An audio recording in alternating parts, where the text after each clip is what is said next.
Hi everyone, Balinor here. Today I would like to talk a bit about the build I'm currently using.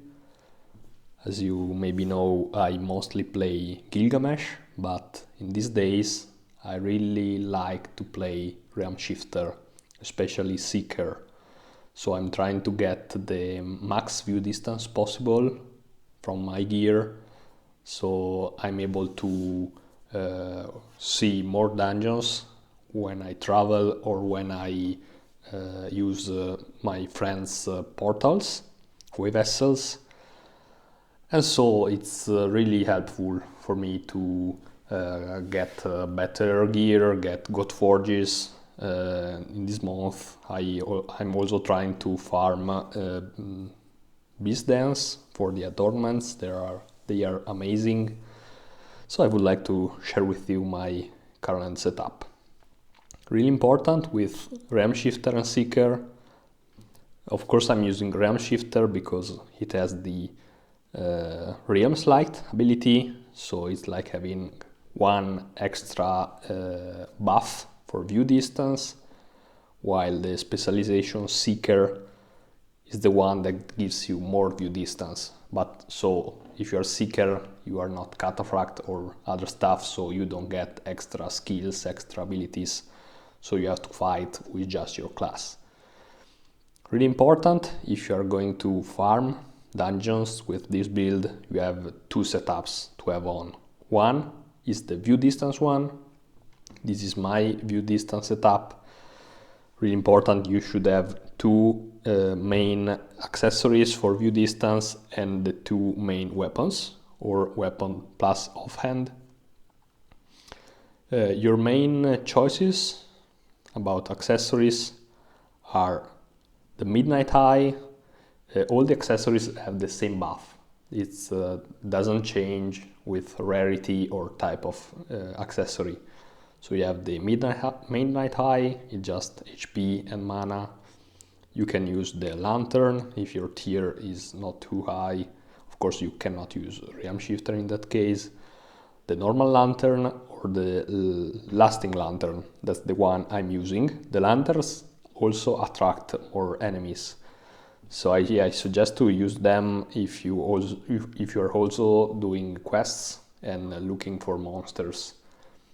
Instead, if you're traveling, maybe Midnight Eye is a bit better because it attracts less monsters, so less enemies on the map. Maybe the game is a little faster. Okay, then about weapons, I'm using probably the two best choices you can use. So the Arazen Sorter Sword and the Hellhest. The Hellhest is currently the best in the game because it has 9 slots when Godforged. Mine is not Godforged, so it's on par with the Sorter Sword. So you have, when Godforged, 8 slots. I'm using Symbol of War from the third Horseman Wardride boss, and also the sword as the view distance itself. You can use Hellhest instead, because as a Realmshifter you can use this weapon and it has 9 when Godforged. Of course, Symbol of War here too, and you get also the view distance from the gear. If I click on it, you don't see here the buff because it's comparing this weapon to the one in my main hand. That's the Surtur Sword that also has view distance. So you can see it if I get like this one. This one doesn't have view distance inside, so you get the minor 20%. The main alternatives for you, if you don't have Surtur or Hell weapons, are the Ascalon. It has a 5 slot at Masterforged, if I'm not wrong, and you can get it from arenas. That's a good choice. Or as an alternative, you could also use the Fire Pike. I think same amount of slots, but it's lower tier, so lower attack, so it's harder to also kill enemies in the world if you're wearing this one. And so that's the main setup for the view distance. You can wear helm, chest and legs, what you want, no big deal. And then the second thing is the setup, the gear setup. What you want to do is, I'm trying to get horns and gold. My main choices are the Band of Gods, so experience and gold and horns, but also the helm, tier 8 helm, lost helmet, and the court jester outfit. That are the main choices. The court jester is a tier 10. Let me just remove them from Word so I can show you the stats from them. So about the head, your only choice is the lost helmet. It has a 57% horn bonus. You can use, of course, different helms. The important thing is you at least master forge it, because at master forge it has 36, at demon forge 47. Any rarity of this gear, once you master forge, you get this bonus. So if this was normal, in this case legendary, still the same horn bonus. So 26 the legendary, 36, 47 and 57. Same for the outfit. So you could have this one, so 10% as normal, but once you master forge it, you get 43, and then goes up to 54, or Nate is 37, and mine is 65. Also, I'm using the questing weapon, so a tier 9 weapon, to boost all my experience, my gold and my horns. Yeah, of course the rarity here is also important, so you should at least consider master forging it. Also you get 5 slots when master forged. It's pretty great. An alternative could be the Venin, this one. It doesn't have ward, so I think it's not... questing is a better weapon because it has ward mostly, and because it also gives you a big gold bonus. The Venin is a little better for experience, so maybe you want to have a Venin with the jewels of growth if you are trying to reach the level 250. If not, probably questing bow is a better choice. Looking at my gear, then I have a good shield, my Band of Gods, and the leg piece, the one you prefer. I'm using this one because I want to God forge it. I really like the legs from Apollyon because they have ward, they have attack. They are pretty great, but since they are already God forged, I'm currently trying to God forge these kind of legs. As accessories, as I said, Band of Gods probably the best choice. You can use something different because Band of Gods, the normal one has 50% experience, gold and horns bonus. That's everything you want. The legendary has 80. Probably the best alternatives could be the bag of treats that dropped in the October month. So it also have some luck bonus, so you drop more items. It doesn't increase the quality you get of those items, but you get more items if they are not a guaranteed drop from monsters and bosses. Another alternative could be a tome. So if you want experience, maybe So the tier 10 Horizon Monster Tome, amazing, best item for experience. Or the cursed if you are coming from tier 9 and don't have a second Band of God. So this is it from my setup. I'm so going full horns and full gold farming. My skills are similar to the ones you probably saw if you watched one of my other videos from Gilga. So the main idea is to have some word from Word of Ortanite. You could even use Word of Mithril if you prefer. Some attack buffing. I'm using Elementless because the questing bow has the dragon element, and so sometimes you get resisted or the enemy is immune. And so I'm using Elementless and a dragon skill for the mimics mostly. And my main damage skill is Sortie.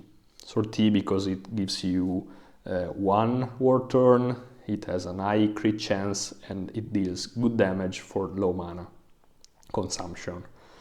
Also my questing bow, just to be optimized, has a 6 ferocious eyes, so a 4% crit chance from each of them, and so 24%. That's really important because the Realmshifter, one of its abilities is the recharge 2. So if I crit, I recharge my HP and mana, and so I can keep running dungeons without getting 0 mana.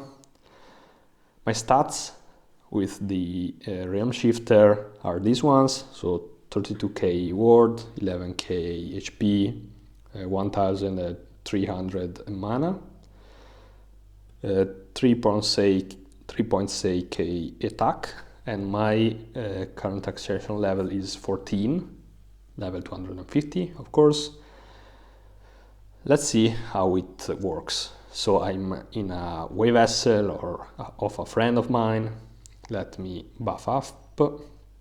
Let me show you how this works. Let's go with some normal stuff. You can also find in my channel some different builds to run, maybe Horde, Battlegrounds, stuff like that. With this build, you could even run Battlegrounds and other type of dungeons, just not in Horde mode.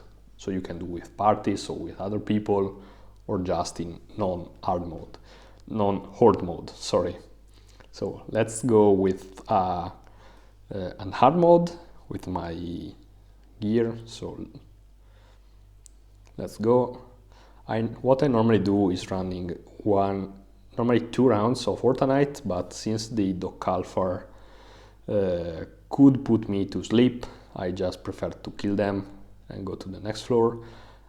As I am level 250, my floors are 25. If you are tier 10, you should have 22.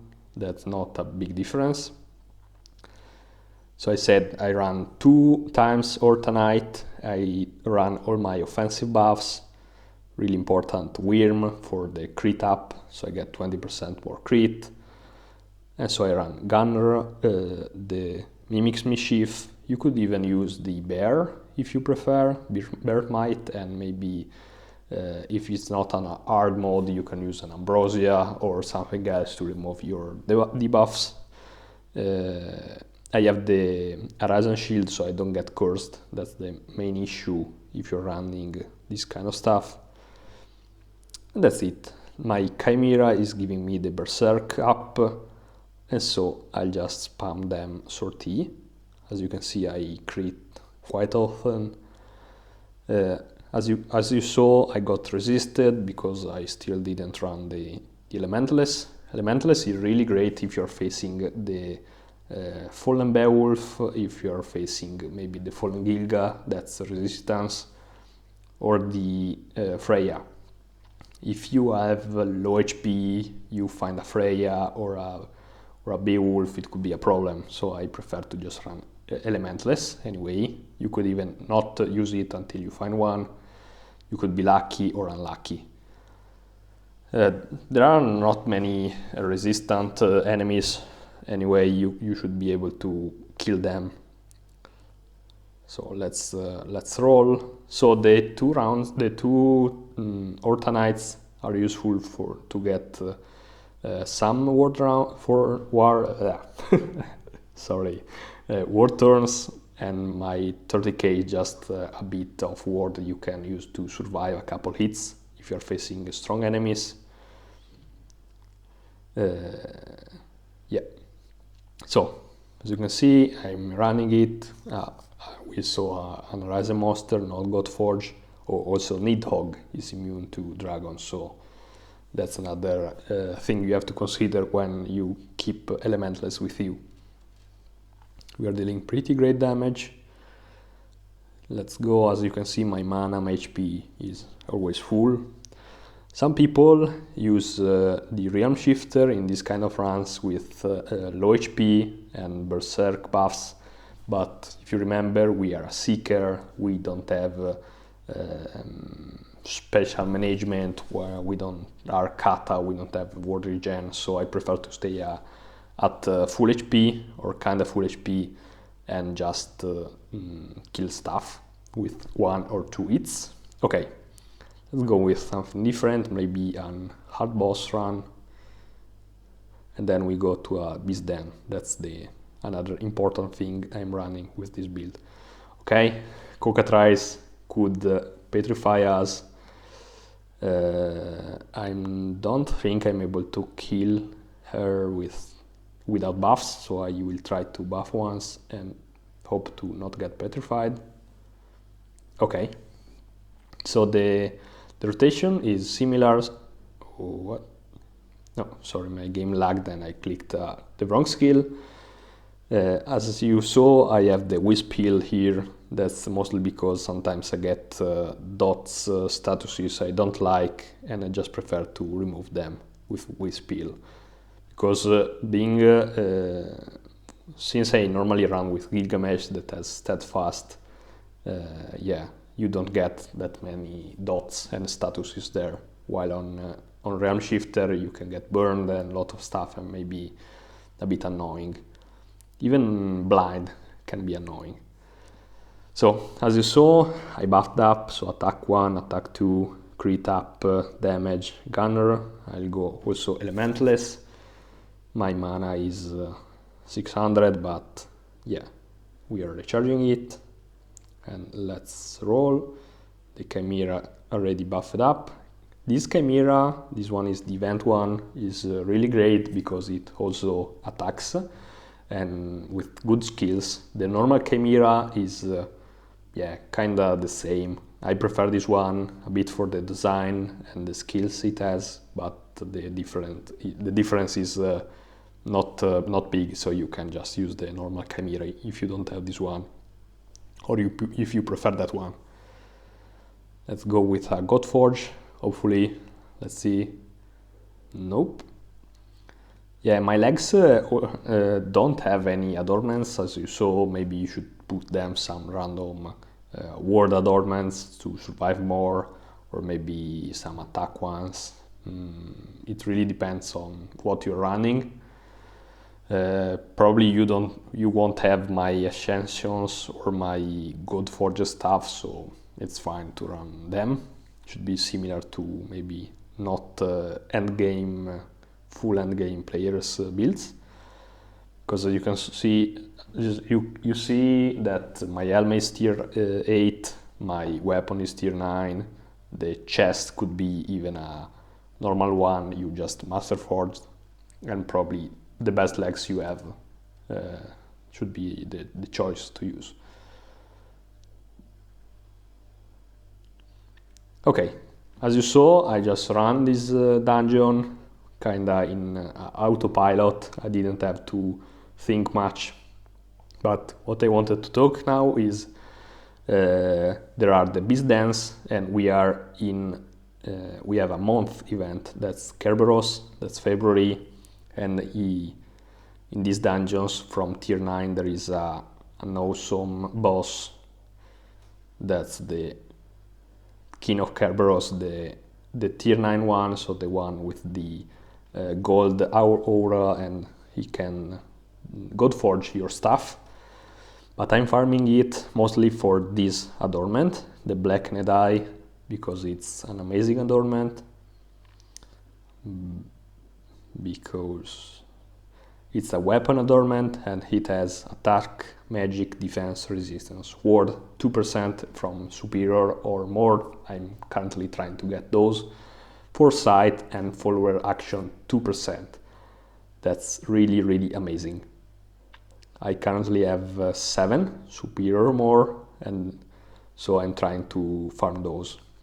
You don't have to be ranger or bard if you want to farm those, because Beast Dance work in a way where every 5 or 6 floor, it really depends on your tier, you get a chance to get it. Because even if you don't run the horde mode, in those floors there are 3 enemies, and one of them is the boss. The boss can be this one. So let's try one.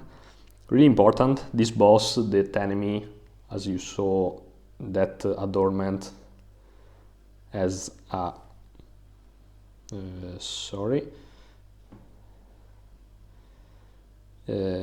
has the purple background, so it's a legendary background. It's not easy to drop it. It's also not easy to get it, so not so common to spawn, so you have to do a lot of Beast Dance, and so I'm trying to get the most out of it with items that give me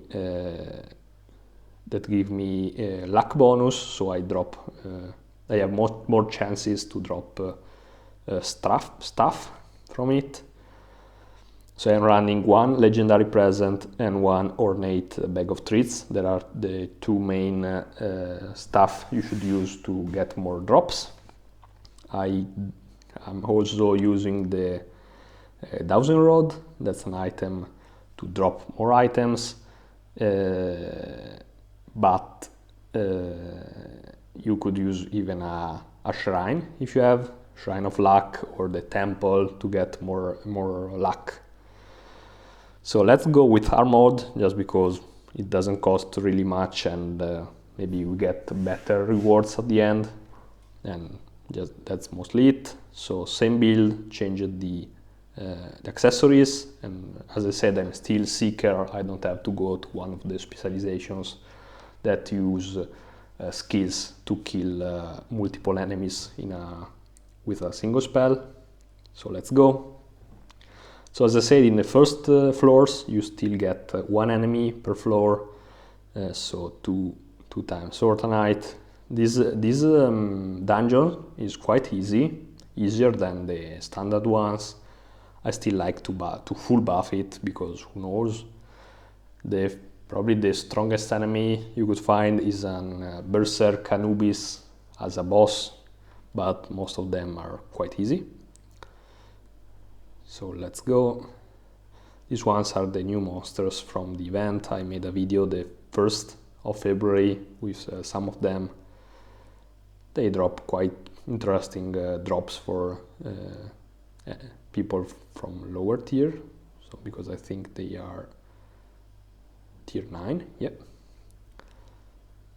So as you saw, we had 3 enemies, because I'm in tier 11, so level 250, you have 25 floors. So there was the boss in the middle and the 2 other enemies. The boss can be the Kin of Kerberos, that's the boss we are trying to farm. So let's go. These enemies are good for materials. The wolf blood. Oh, he's him. Okay, I killed him. Let's see what if we drop the adornment.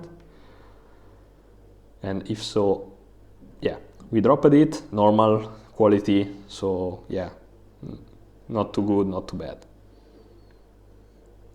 As you can see, I'm kinda playing in autopilot mode, even if I'm recording, if I'm speaking. Because this build is quite solid, because it's not too dangerous, because you still have ward, you still have a bit of HP, so you can just roll it and run the dungeons. You have a lot of view distance. We didn't check my view distance. Let's do it after this run. You can even use the your keep to boost your view distance with the brazier, and you could even use the potions.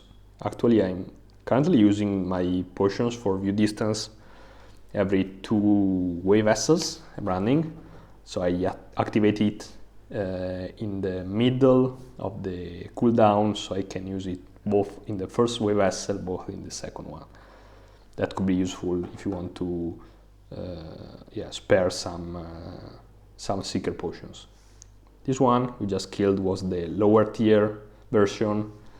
It still drops a good adornment. That's this one that still gives ward and pet action rate, but not attack, magic and stuff. Okay, so my current view distance is 866 with the gear we saw before. Oh, let's just wear something here. Let's go with the one I normally have. Not that important, just if I kill something I get a little extra orns and gold.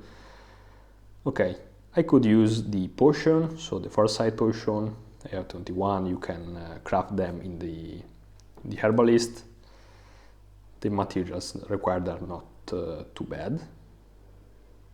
Okay, so my view distance went up to more than 1k, so I should be able to see more stuff. I see 2 dungeons here.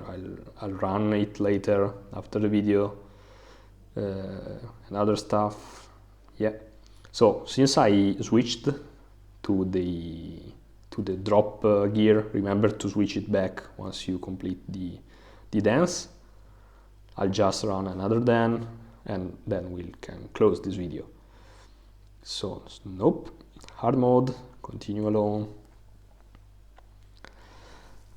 That's the normal rotation we saw before. You can run normal dungeons, you can run boss dungeons, boss hard, just hard, even party dungeons. Of course, you don't have, your build is not used to do big damage, so maybe you will be a bit slow if you're running Valley of the Gods or a Battleground.